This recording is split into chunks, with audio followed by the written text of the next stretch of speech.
everyone, Sheila back again. Welcome to my channel.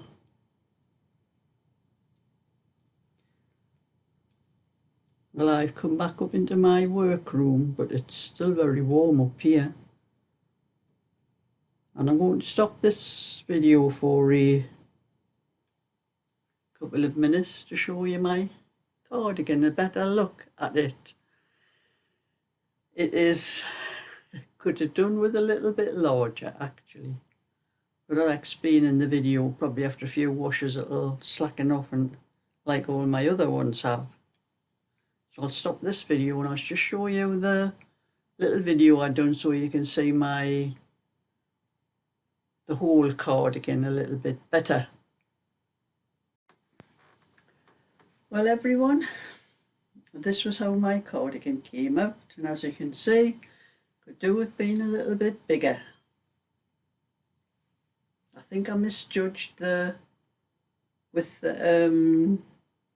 Irish moss stitch. Usually comes out larger when I do anything with moss stitch on, but this one didn't.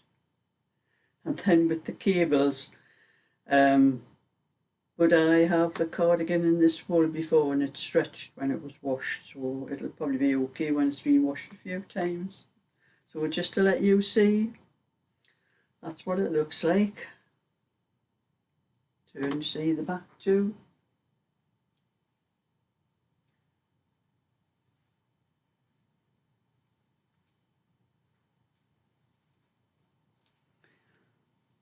So that's my cardigan.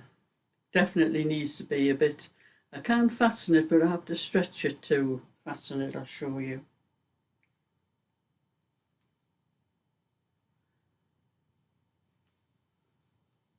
Not stretched too much, it is stretched a little bit.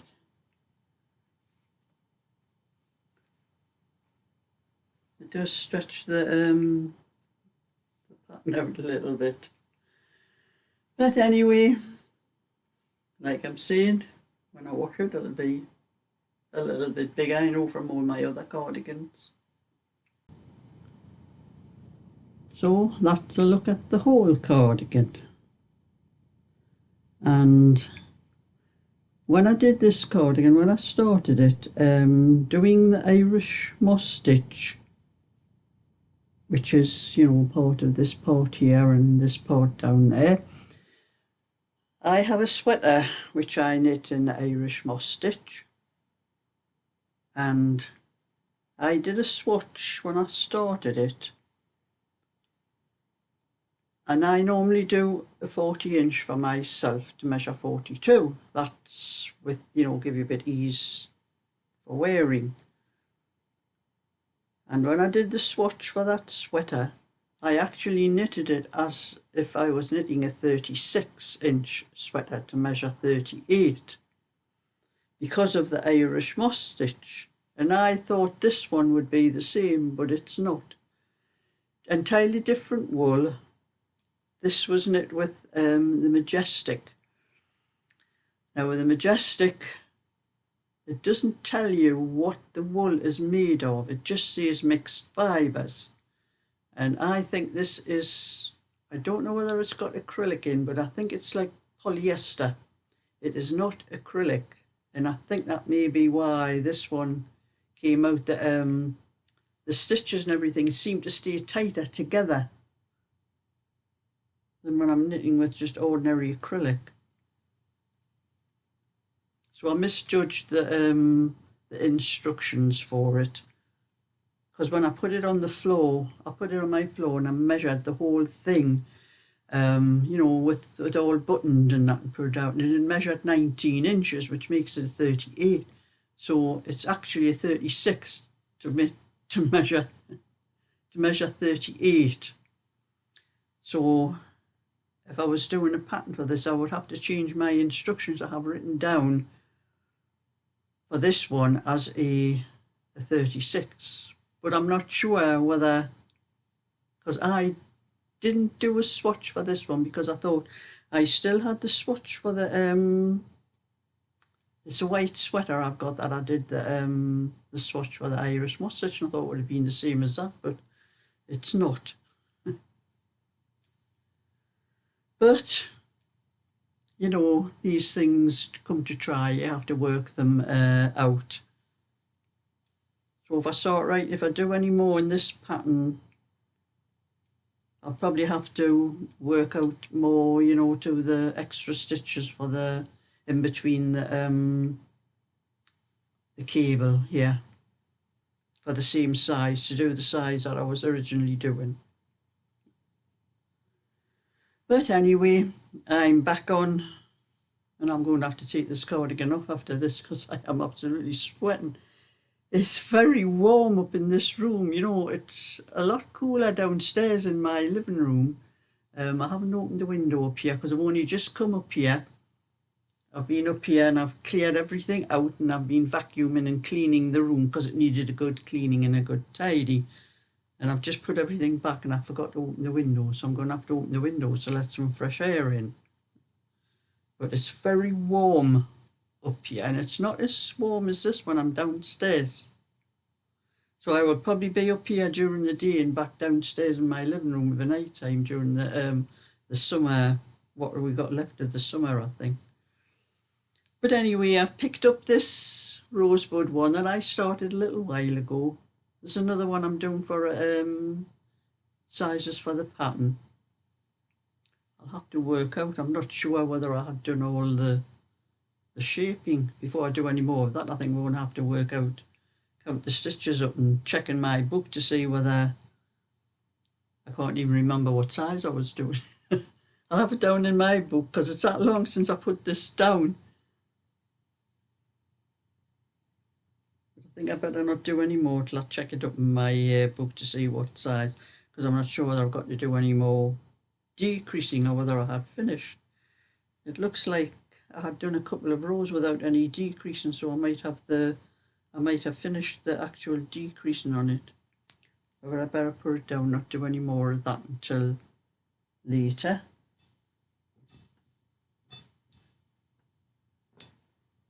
I may carry on with these ones that I was doing, that one and the other front. Already have one, the back and the front, so I think I'll carry on with that one. Leave that one till later till I sort out the actual pattern for it.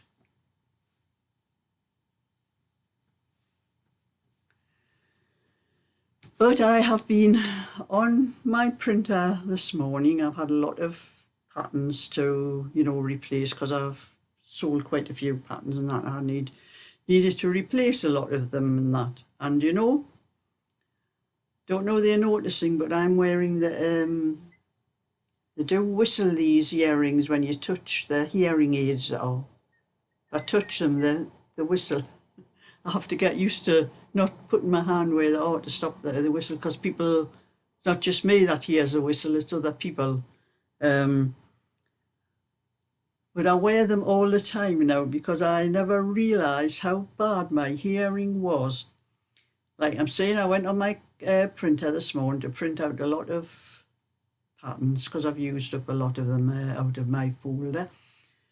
And I thought I'd better fill the ink tanks up because I had been printing a lot and I don't want the ink to run out while I'm in the middle of printing them. So, and that's the first time I've ever filled the tanks up. They're like little bottles and you put them in and they just fill up, and I've never ever heard the sound of the ink running into the tanks. But since I put these hearing aids on, I put them in and I can hear the glug, glug, glug, glug while it's filling up.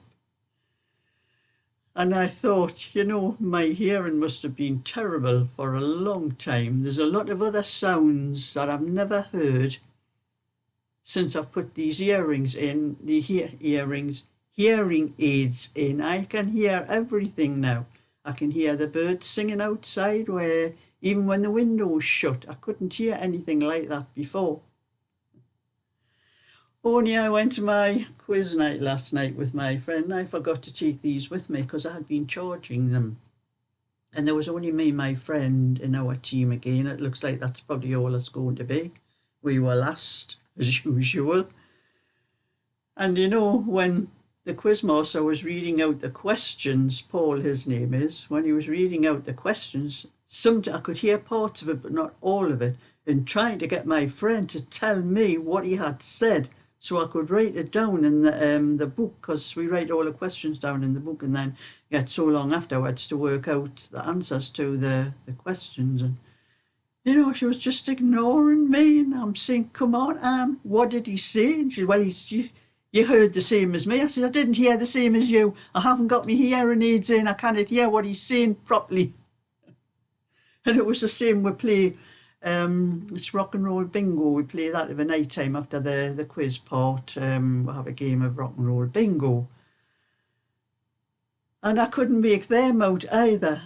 I could maybe have won for all I knew, but my friend, I kept telling her when he says a song, tell me what it is. If I don't hear it, I did hear some of them. I could make some of them out.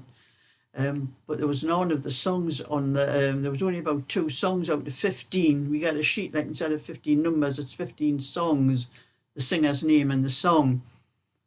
There was only 2 songs on that sheet that I would have recognised, you know, from the music. Oh, my friend, she's terrible. But anyway, that's just a little bit to catch up with, let you see how my cardigan turned out. And I didn't get it finished for last night.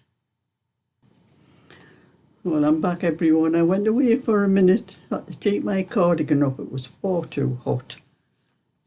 Too warm for a cardigan today, but I just put it on to show you what it looked like. But I've had a couple of cards, one from Mary, that's just with payment for things I've sent to them, and one from Pat, with payment from Pat as well.